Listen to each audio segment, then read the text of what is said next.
Senhoras e senhores, era uma manhã de sol e poeira. Meu pai e eu, vindos da colônia, caminhávamos com pressa rumo à agência do Banco do Brasil, em Toledo. Próximo ao centro, ele segurou no meu braço e, em tom grave e sereno, advertiu: diminua o passo, vá devagar, respeite, à nossa frente está o juiz da comarca. Na simplicidade daquele gesto, havia a lição silenciosa do respeito. Essa imagem de infância permanece até hoje viva em minha memória. Foi esse juiz interior que, em 2015, tomou posse comigo nesse tribunal. E é essa função paterna, agora amadurecida, que hoje me conduz a esta presidência. Assumo não um poder, mas um dever: respeitar a Constituição e apreender limites. Buscaremos cultivar a virtude do discernimento para eleger entre as tantas boas ideias que as administrações anteriores tiveram, aquelas cuja hora tenha chegado, e para não impedir de frutificarem aquelas já maduras. Presidir o Tribunal Guardião da Constituição do Estado de Direito Democrático, portanto, não confere privilégios, amplia responsabilidades. Da presidência se despede um dos juristas mais talentosos da minha geração, ministro Luiz Roberto Barroso.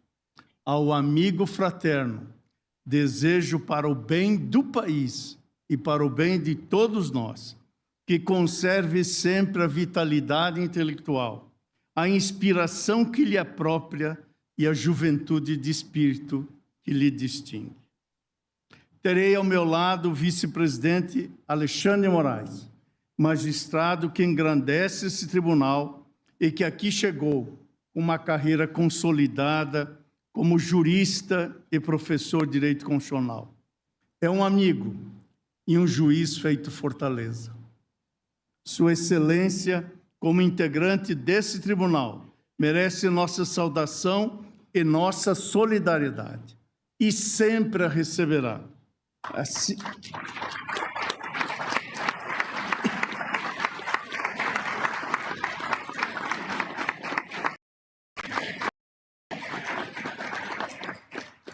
E sempre a receberá, como assim o faremos em desagravo a cada membro desse colegiado, a cada juiz ou juíza desse país, em defesa justa do exercício autônomo e independente da magistratura.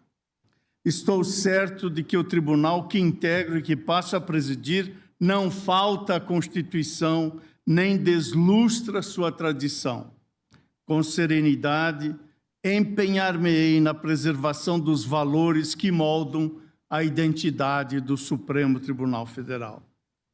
Impende voltar-se ao básico. Queremos racionalidade, diálogo e discernimento. Nossa matéria de ser empírica e verificável. Antes mesmo dos direitos e das garantias, temos deveres a cumprir. A dinâmica que enlaça tradição e movimento projeta mudanças sem assodamentos, senda na qual caminharemos. Nesta cadeira de presidente, não encontro apenas um assento, e sim a presença viva dos mestres que me formaram e da memória generosa das pessoas que me apoiaram nesta caminhada. Uma fé moldou a minha história. Como tantas mulheres brasileiras, minha mãe contou com a educação como caminho de transformação. Fui para a cidade grande estudar, sem passagem de volta, e hoje estou aqui. Da escola rural, em que recebi das mãos de minha própria mãe as primeiras letras ao me alfabetizar, guardo o melhor da minha formação, a fidúcia e o compromisso. A minha caminhada foi feita desse legado, concebido e nascido no Planalto Médio Gaúcho, em Rondinha, e que se reconheceu cultivado no estado do Paraná. Ingressei numa grande e histórica universidade pública, a Universidade do Mate, única chance para fazer um curso universitário. Ainda estudante da Universidade Federal do Paraná, não me fiz indiferente ao que pulsa até hoje no prédio histórico de 1912. A terra das Araucárias me acolheu por adoção e lá, de 1972, herdamos a histórica Declaração de Curitiba pela restauração da democracia. Também lá, em 1978, a 7ª Conferência Nacional da OAB, presidida então por Raimundo Faoro, nos inspirou com a retomada do Estado de Direito.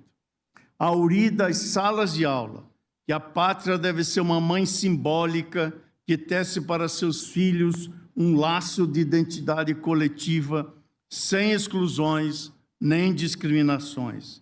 É uma árvore frondosa cujo tronco se funda nas diversas e fecundas raízes de nossas bases culturais. Por isso, o Estado e a sociedade devem ser democráticos e republicanos. Aprendi ainda mais nas salas de aula, com o desassombro e os embates de pessoas como o professor paranaense José Rodrigues Vieira Neto, catedrático de Direito Civil da Faculdade de Direito da Universidade Federal do Paraná, que defenderam a democracia e os direitos fundamentais. E é pela obra deles e de tantos que a nossa geração vive sob o regime democrático. Seguimos também a lição de Dalmo Dallari, que, como sabemos, foi sequestrado e espancado às vésperas da visita de João Paulo II em 1980, e ainda assim se fez presente para falar ao Papa. Ele chegou numa ambulância e em cadeira de rodas para proclamar a carta aos romanos e disse: é com o coração que se crê para alcançar a justiça. Tinha razões para tanto o professor Dalmo. A fé antecede as instituições. E digo isso não necessariamente no sentido religioso, mas sim na perspectiva da ciência política. A mensagem é simples: só há autoridade verdadeira quando há uma confiança coletiva no que é justo. A determinação de Dallari foi testemunho de que, mesmo antes das instituições, existe a crença que as materializa. Não se trata apenas de excluir razões que não sejam as da lei, mas de querer que não haja outra razão senão a lei. Sou de uma geração que carregou o sonho de um país melhor. Não há poder maior que esse. É ele que amalgamou a Constituinte de 1988. Essa virtude, dar crédito antes mesmo de ver, precedeu nossas conquistas republicanas e democráticas. Não é menor a importância da russoniana virtude de quem acredita na ética republicana e na força do trabalho, com igualdade de oportunidade e de recursos, e que por isso mesmo rejeita as facilidades, rejeita os favores, rejeita a astúcia para burlar normas de conduta, como também rejeita a censura, a violência e a truculência. A Constituição de 1988 nasceu dessa resistência cívica, e antes dela havia a chama da esperança. Ela informou o texto constitucional, ela continua acesa, e nós vamos mantê-la assim.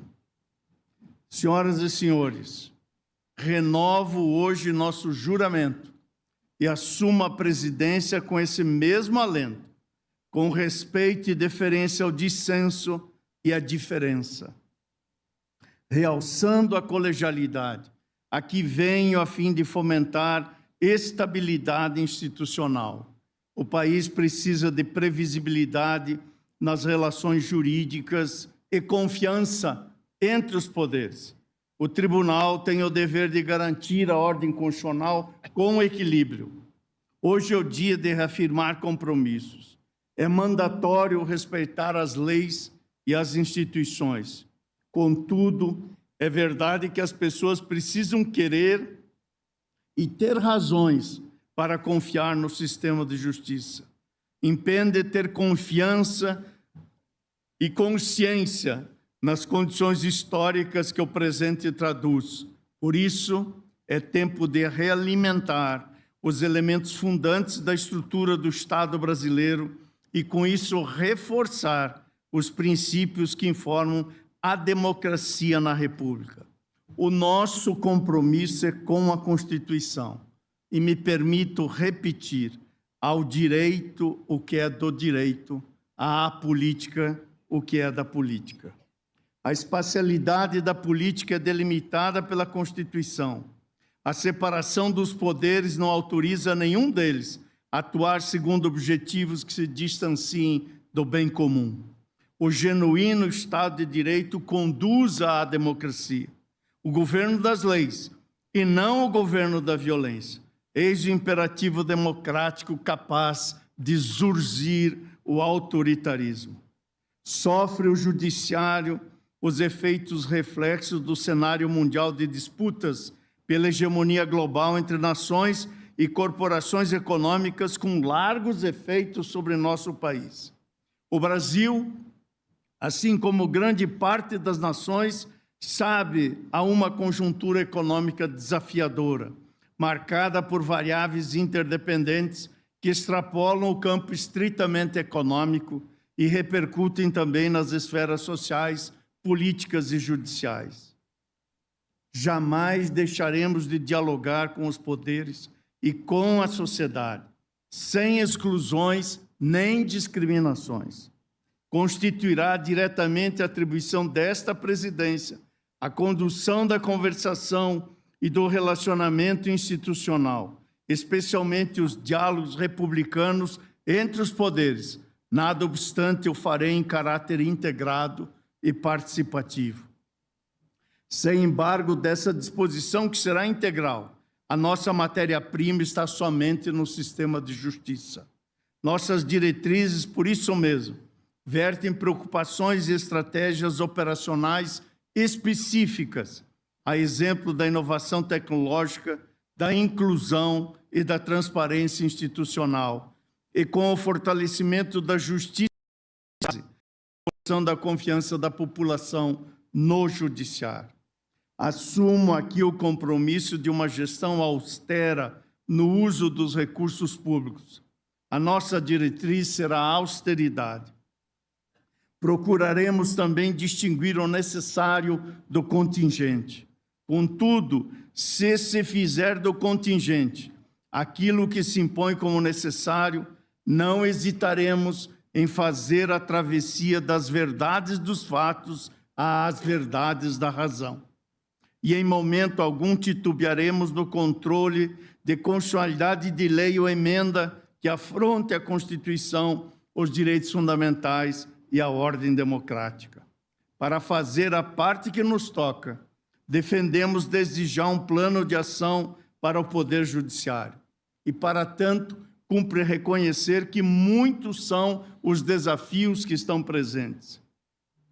Judicialização crescente de demandas sociais, dificuldades em se garantir acesso à justiça aos mais vulneráveis em todos os rincões do país, alterações climáticas, eventos extremos e disputa pelo uso e preservação dos recursos naturais, impactos diversos como os decorrentes das novas tecnologias e da transformação digital, da automação inteligente e da hiperconectividade, da biorrevolução e dos problemas éticos das biotecnologias, da desinformação no universo digital e fora dele, da transformação nos conteúdos, formatos e relações de trabalho, do crime organizado em rede e da transição demográfica. E tudo isso em um ambiente internacional em forte transformação, marcado por crescentes tensões geopolíticas e dominado pela incerteza. Para enfrentá-los, Deve o Poder Judiciário manter a missão de ser acessível, íntegro, ágil e efetivo para a garantia do Estado de Direito democrático e promoção de direitos por meio do respeito à Constituição. Serão nossos valores nessa jornada os direitos humanos e fundamentais, a segurança jurídica, a transparência, bem como a sustentabilidade, a integridade e a ética, e ainda eficiência, efetividade, diversidade e equidade, cooperação, valorização das pessoas, os sujeitos humanos, que são seres de carne e osso, com acessibilidade e inclusão. Mais especificamente, nesse biênio, a gestão será guiada em seus objetivos estratégicos, metas e indicadores por compromissos claros vincados pelos direitos humanos e fundamentais, quais sejam segurança jurídica como base da confiança pública, sustentabilidade como dever intergeracional, diversidade, igualdade e respeito à pluralidade, transformação digital para aproximar a justiça do povo e a permear tudo mais colegialidade na pauta, porquanto a força desta Corte está no colegiado. A obrigação é aplicar a Constituição com atenção prioritária àqueles que são historicamente esquecidos, silenciados ou discriminados. Isso exige promover acesso à justiça, à diversidade, à paridade e ao respeito à alteridade. A confiabilidade de uma promessa de um futuro melhor depende também que ele seja possível. Precisamos estar atentos para entender como diferentes formas de desigualdade e discriminação não atuam isoladamente, mas se cruzam e se reforçam mutuamente na vida das pessoas. Para enorme número de pessoas negras nesse país, essa, no entanto, é sequer uma possibilidade. A grande força contida na Constituição se firma pelo exemplo delas. Preservaram sua fé, não a da resignação, mas sim aquela que funda a resistência. Essa é uma herança viva que nos ensinou a sobreviver ao inominável e acreditar que a liberdade e a igualdade real ainda são possíveis. Assegurar a igualdade e enfrentar a discriminação racial passa pela proteção das terras e das expressões culturais e modos de vida. Realço ainda em nossa gestão o compromisso com a plena liberdade de imprensa e a liberdade de pensamento e de expressão. Princípios devem se converter em ações concretas. Para isso, cumpre também fortalecer o ambiente institucional do Supremo Tribunal Federal, por meio de iniciativas estruturadas de valorização e bem-estar dos servidores.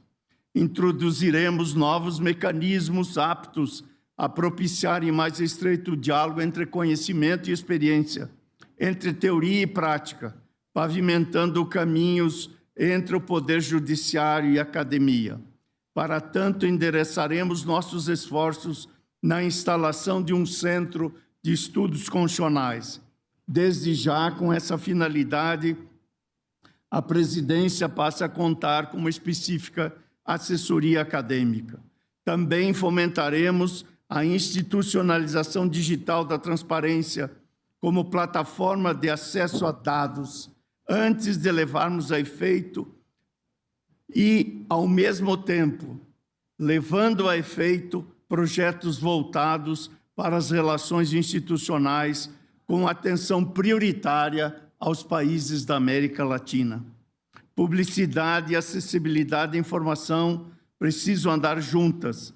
Vamos incrementar essas diretrizes, adotar critérios públicos com dados e relatórios mediante uma matriz de relevância da pauta.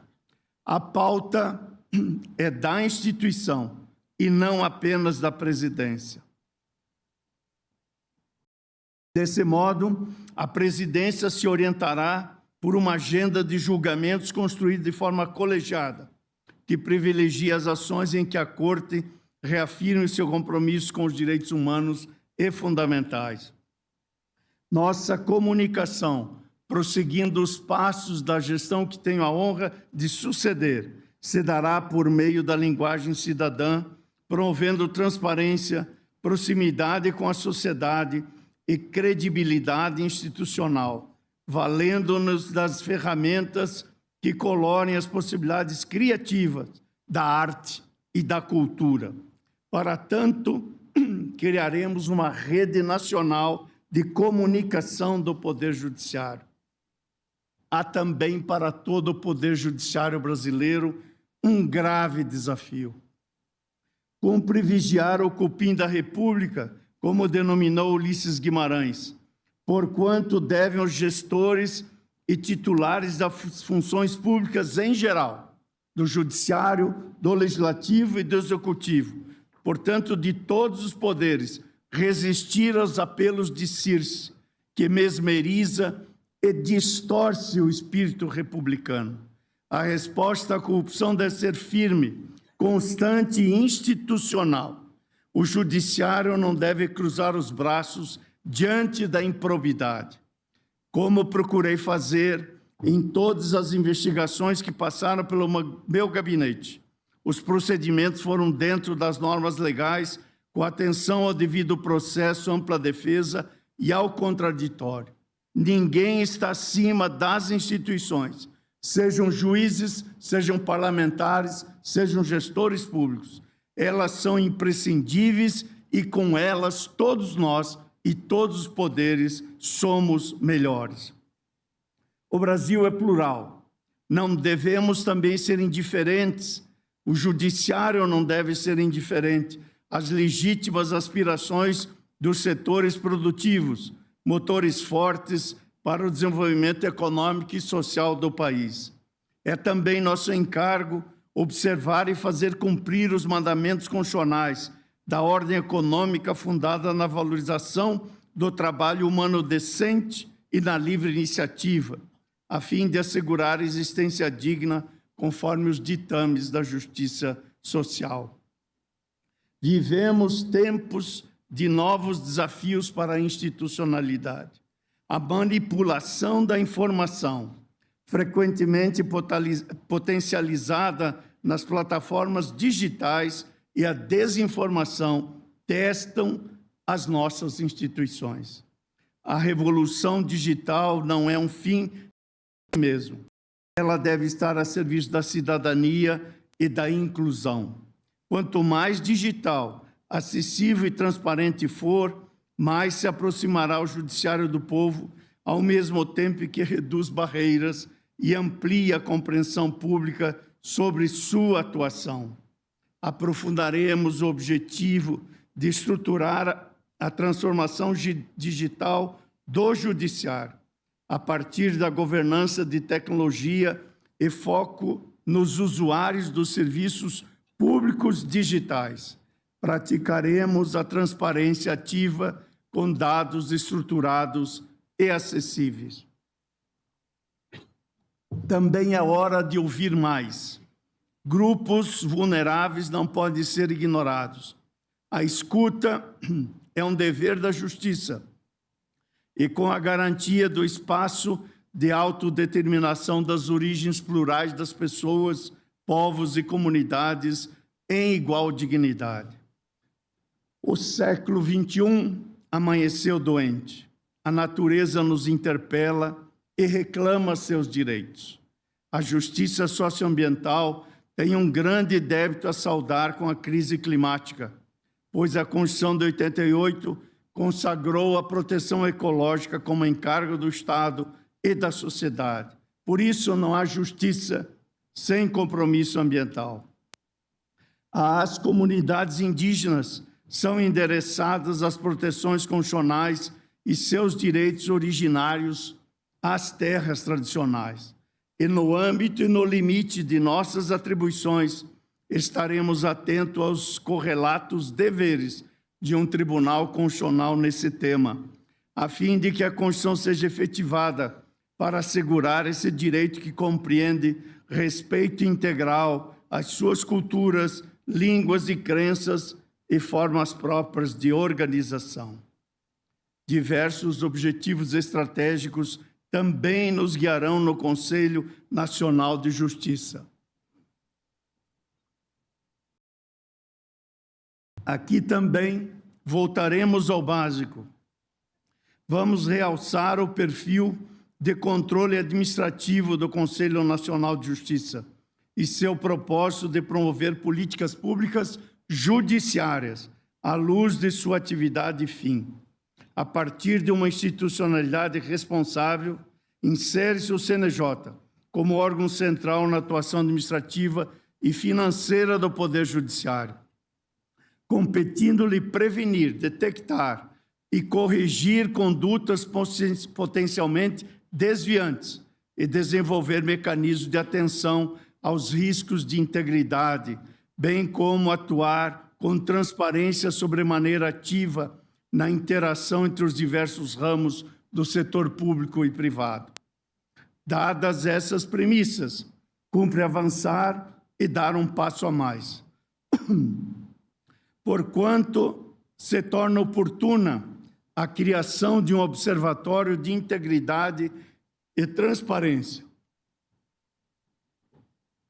que possa dar conta de reunir, analisar e agir com presteza em favor da legitimidade do Poder Judiciário brasileiro. Impende também não só manter, como aprofundar o enfrentamento da hiperlitigiosidade e da morosidade processual. Partiremos da meta já bem estruturada na gestão do ministro Luiz Roberto Barroso quanto à redução da litigiosidade com enfoque inicial em previdência, execução fiscal e maior uso de precedentes. Prosseguiremos com afinco para o estímulo de soluções não judicializadas de controvérsias. Não se pode ainda esmorecer com os dramas da justiça criminal, traço comum a todas as administrações que me antecederam, desde a pioneira atuação nos mutirões carcerários de nosso decano, o ministro Gilmar Mendes, até a recente homologação do Plano Pena Justa na gestão do ministro Roberto Barroso. Assento que quem é conivente com os abusos do cárcere alimenta o crime organizado. Segurança pública e direitos fundamentais não são. Sem segurança não há paz, sem paz não há justiça. Quanto à macrocriminalidade, será estudada a formação de uma rede nacional de juízes criminais com competências sobre organizações criminosas. No combate às organizações criminosas, sejam mafiosas, empresariais, institucionais ou em rede, inclusive no domínio ambiental e transnacional, proporemos a análise de um tripé de ações imediatas. Mapa Nacional do Crime Organizado, mapa de gestão das unidades especializadas e pacto interinstitucional para o seu enfrentamento. Em paralelo, manteremos o foco nos crimes dolosos contra a vida e em delitos digitais que hoje tanto afligem a sociedade. Iremos articular a proteção de direitos humanos com o sistema interamericano, bem como atentar para a primazia de zelo com os direitos sociais, o trabalho decente e a vida digna, a infância, a juventude e a proteção das famílias. O Brasil tem compromisso vinculante com tratados e convenções internacionais de direitos humanos e deve olhar com o devido respeito ao constitucionalismo latino-americano para sorver conhecimentos e experiências, sobretudo com nossos países vizinhos e irmãos. Disse-lhes há pouco que só pude estar aqui porque alguém por mim não esmoreceu e tive e ainda tenho companhia de passo firme. Sou devedor do crédito que me foi concedido. As mulheres conhecem bem as dificuldades que uma sociedade ainda carimbada pela desigualdade de gênero lhes impõe. Por isso mesmo temos um encontro marcado.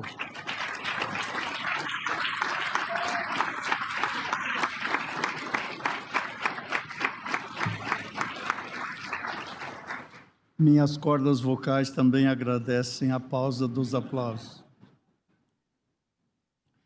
Por isso mesmo tenho um encontro marcado com esse âmbito da igualdade e o judiciário não se furtará desse dever, a este dever. Em nossa gestão no CERN sempre estará a infância, porque acreditamos, como sempre acreditou, o saudoso juiz Edinaldo César Santos Júnior, que no melhor interesse das crianças, observá-las como prioridade absoluta e essencial e, no Brasil, uma missão constitucional.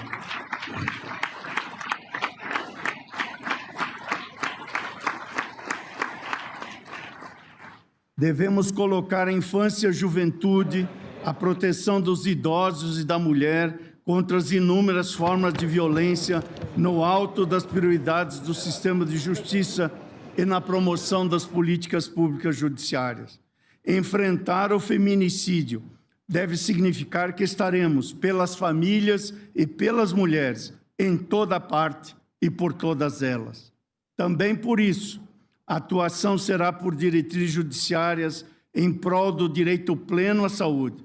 Simultaneamente, ali estaremos com o olhar voltado para as pessoas com deficiência e para as vulnerabilidades das minorias e de quem sofre violência, quer seja física, simbólica ou psicológica.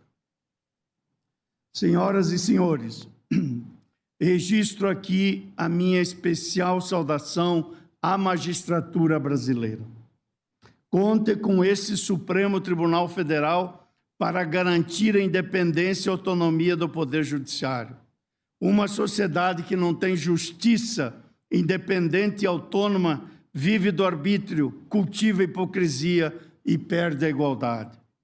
A nossa credibilidade é diretamente proporcional à capacidade de, por meio do processo e da atuação proba e imparcial, dar respostas jurídicas, técnicas e adequadas à realidade. A legitimidade do sistema de justiça está na sua capacidade de respeitar e fazer respeitar a Constituição, protegendo-a e tornando-a viva e compreensível no seio da sociedade. Cabe a nós, juízes, não apenas resolver conflitos, mas também construir um ambiente estável, previsível e confiável para colha a oportunidade para relembrar que o judiciário é lugar para vocações genuínas e de serviço público integral. É um poder a serviço da sociedade. Juízes educam por seus exemplos.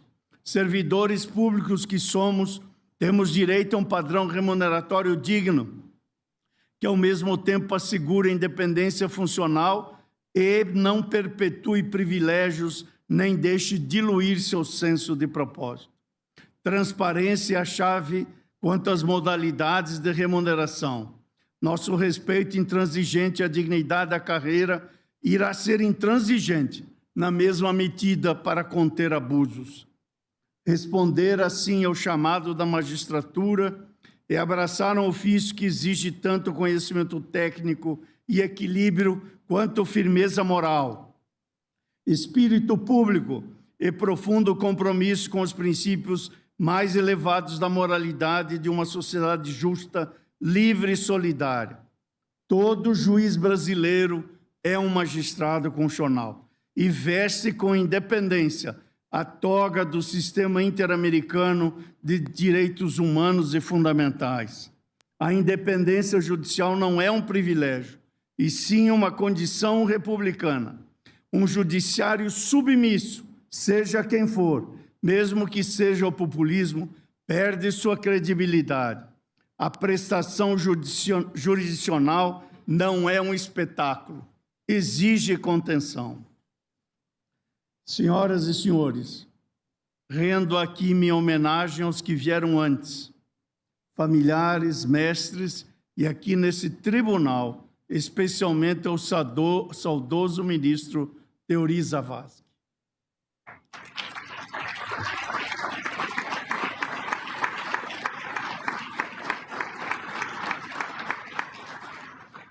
Uma homenagem especial real sua ministra Rosa Weber.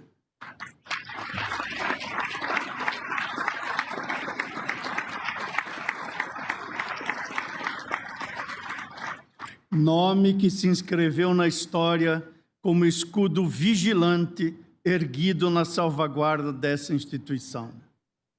Agradeço aos meus colegas de tribunal, ministra Carmen e colegas ministros, e eu faço enternecido com esses mais de 10 anos de convivência e aprendizado. A todos os meus colegas, minha gratidão genuína. E aos ministros de ontem, de hoje e de sempre, aqui presentes de modo especial, um gesto de sinceras graças. Agradeço também aos servidores e os servidores deste tribunal e do Conselho Nacional de Justiça. E, como não poderia deixar de ser, agradeço aos servidores de nosso gabinete, que estão ouvindo isso e sabem que terão um serviço redobrado a partir de hoje à noite. Senhoras e senhores, não alimento a ilusão de que seremos capazes, no átimo de nossas vidas, resolver todos os dilemas que nos assolam. Nossa expectativa é bem simples. Mesmo no dissenso, até mesmo no conflito, almejamos conviver sem renunciar à paz.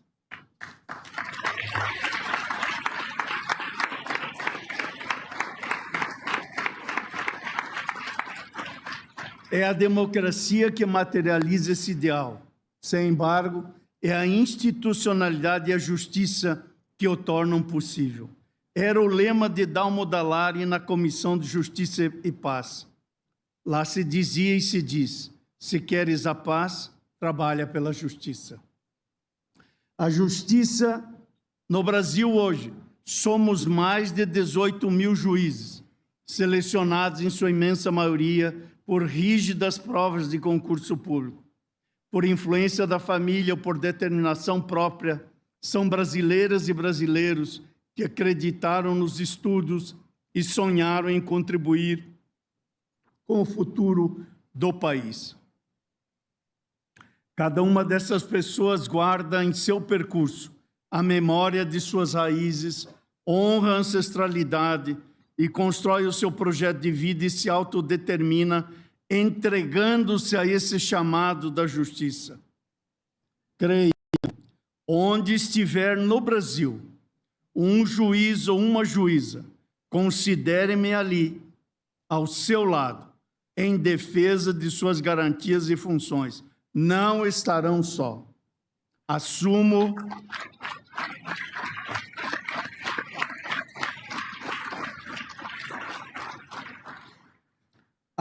essa missão com a mesma determinação que fortalece mães que criam os filhos quase sozinhas, que revigoram quem resistiu à repressão e quem proclamou a justiça mesmo ferido. Eles acreditaram, seus filhos ainda acreditam que este país pode ser melhor e mais justo, e eu também creio. Estamos preparados. Não nos falta tenacidade e propósito. Nossa gestão carrega com todas as forças a esperança de que manteremos o contrato fundado pela Constituição, desde o preâmbulo, para proteger os direitos sociais e individuais, a liberdade, a segurança, o bem-estar, o desenvolvimento, a igualdade e a justiça numa sociedade fraterna, plural e sem preconceitos. Agradeço em especial a minha família. Gratidão é pouco e não diz tudo o que se inscreve perene em meu coração.